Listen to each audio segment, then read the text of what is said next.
Here we go with part 3 of what I'm calling my vomit series.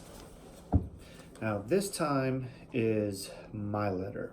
And the first 2 videos were my brother's, and I need to get to mine. Now, I don't have my final draft, I just have my rough draft.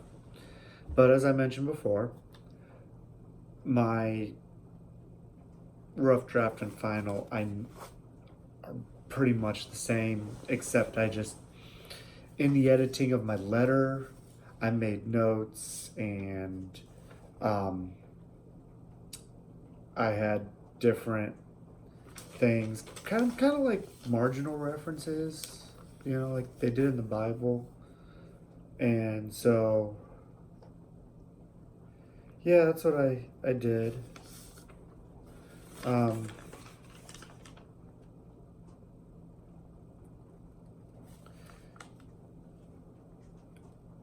I'm gonna try. What I'm gonna do is I'm gonna try to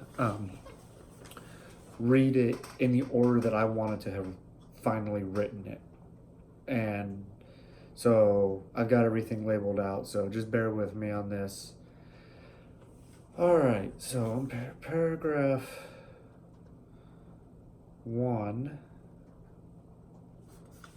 I got 8 paragraphs of a letter. And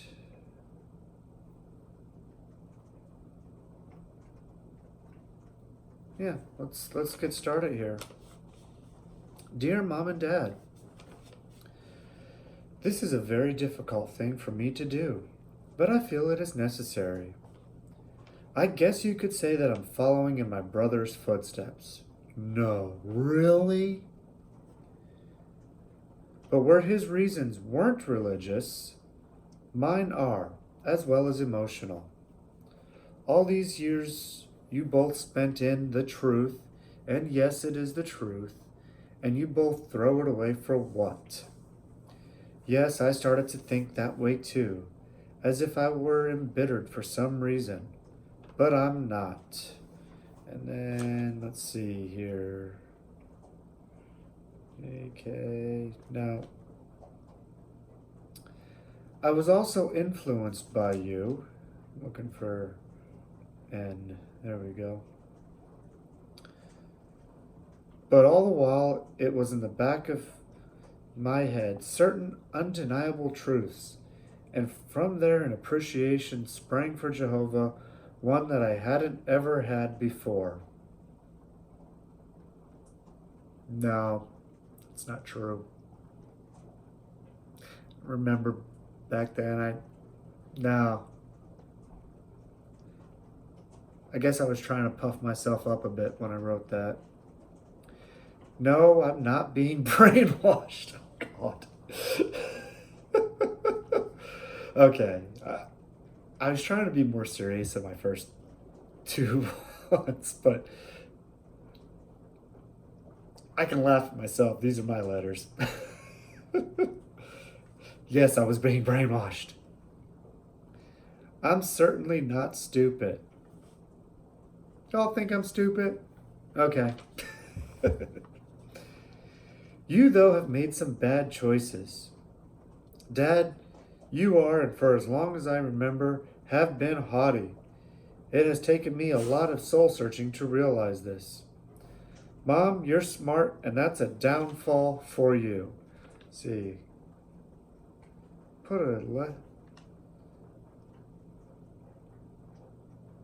Both of you certainly don't have love. That's evident just by the way you treat your family. My kids don't know who you are. Sadie might remember some, but Caius has no idea. And Michelle and Jerry, it's my niece and nephew, not giving their real names, have anger towards you, and I don't blame them. Now, one of my notes for this paragraph, that was only my first paragraph,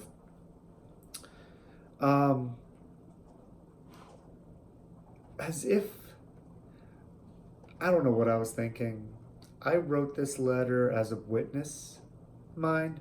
I put some scripture in there, and looking back, I'm like, wait a minute. They left. They're pretty much atheists.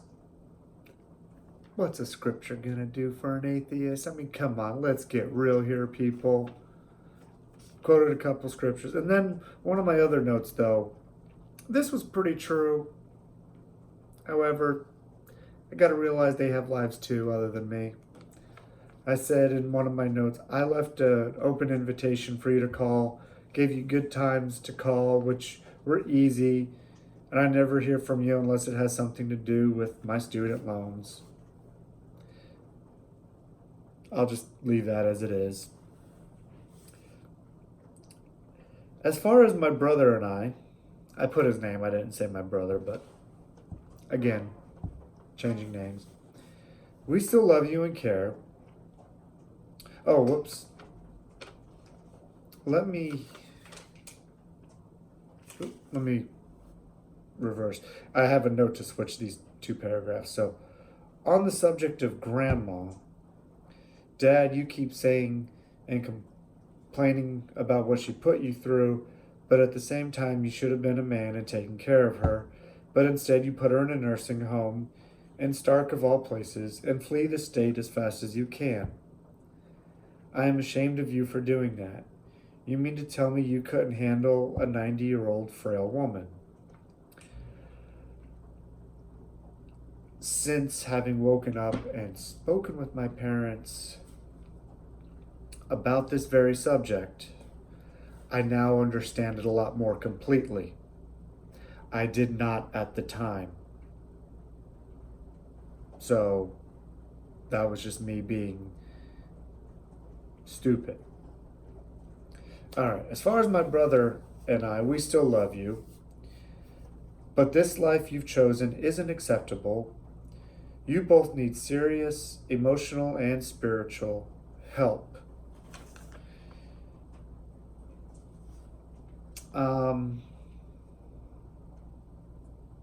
Oh, I see. I missed a note that I was supposed to read in the last paragraph. I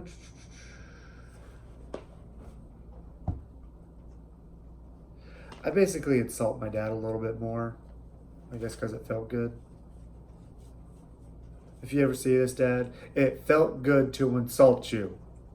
And I'm not ashamed to say it. No, I'm just joking, Dad. But I don't need to read it.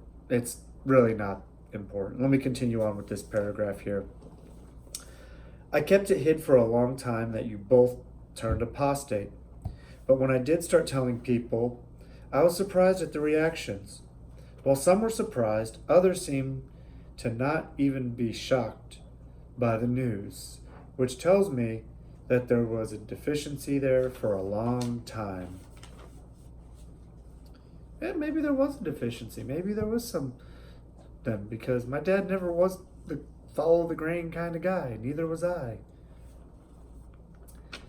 Oh, here's where I get really brainwashy, sounding like a JW. So please try not to vomit when you listen to this. I'm going to try not to myself. I have come to realize the wisdom from the governing body. This is why I must cut off ties with you both until you come to your senses. I'm not doing this out of hate or any malice. On the contrary, I'm doing this because I love you. I want the best for you. I also want what's best for my wife and kids. Ugh. God, that's hard to say. Not that I want the best for my wife and kids. That's easy to say, but talking like that? Yeah. Wow.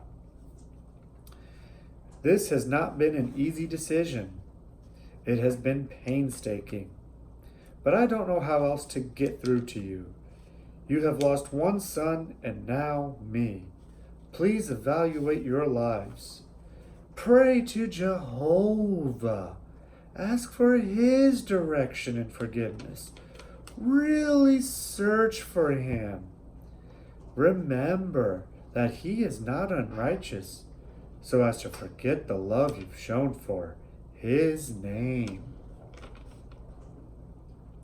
Then look around the world, and you can see the Bible prophecy being fulfilled. If you sincerely come back, I will be waiting. I will help you in any way I can. Yes, I'm saying it in a self-patronizing way because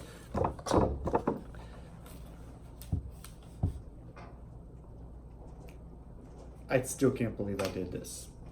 Well, I mean, I can, but I can't take it back. And no, I'm not beating myself up over it. When I do this, I still feel bad. Alright, moving along. You also failed to realize how many friends that you had. No, not really. People who would have in a heartbeat helped you to and encouraged you. Again, no, they never did for me either. Before I left Florida, I reached out, even though for a while after that I still thought about leaving. I just couldn't. I've often wondered why you would leave the organization to join a Unitarian church. I know why now. I think I know. Oh, I knew back then too? Let's see what I knew. Let's see what wisdom and insight I had on this back then. Somewhere deep inside of you, whether you want to admit it or not, you have a spiritual need. Okay, if you know anything about a Unitarian church, which I had no clue of back then, yeah, nothing spiritual about it. They don't read the Bible or talk about Jesus or anything like that. It's basically a community for fellowship and some good sermons. I know the organization isn't perfect. That's a far cry. But it's better than what else is out there. At the time, I did not know about the child sexual abuse problem and all that. Please search yourselves. Bring out that spiritual need. Also, do what Tim said and get real and serious help in the form of therapy. It doesn't matter what anyone ever told you. You're never cured. It takes lifelong work to be healthy mentally and spiritually too. Now, here's the part where I feel like I get a little self-righteous myself. Both Tim and I are making strides to build a solid foundation of spirituality in our families. I know for a fact that we would love to have you back. We've been working to build each other up, and I'm happy to say he is back at the meetings again. Oh boy, he is at the indoctrination sessions again. It would be such a great joy to have our parents back with us. I want you to both know that I love you. Thank you for raising me right. Exactly. Thank you for raising me right where I eventually finally got my behind out of that organization. Oh wait, I didn't write that part in there. I understand how hard it was for you, and I thank you from the bottom of my heart. I ask that you please give Jehovah a real shot. He won't let you down. Man, I'm really hitting him with the zingers on this letter. Oh man, I came up with some good stuff. Again, I'm here for you if you really come back. My wife and I will be glad to help you. Love me. Oh, they're loving me. I'm so great. I'm so wonderful. I'm just the best thing that ever happened. Yeah. there you have it. So, I know I had fun patronizing myself in this video. Maybe you'll have some fun patronizing me too in the comments. If you liked it, please give me a thumbs up. Please subscribe. Everybody, thank you for watching, and I'll be seeing you in my last vomit video.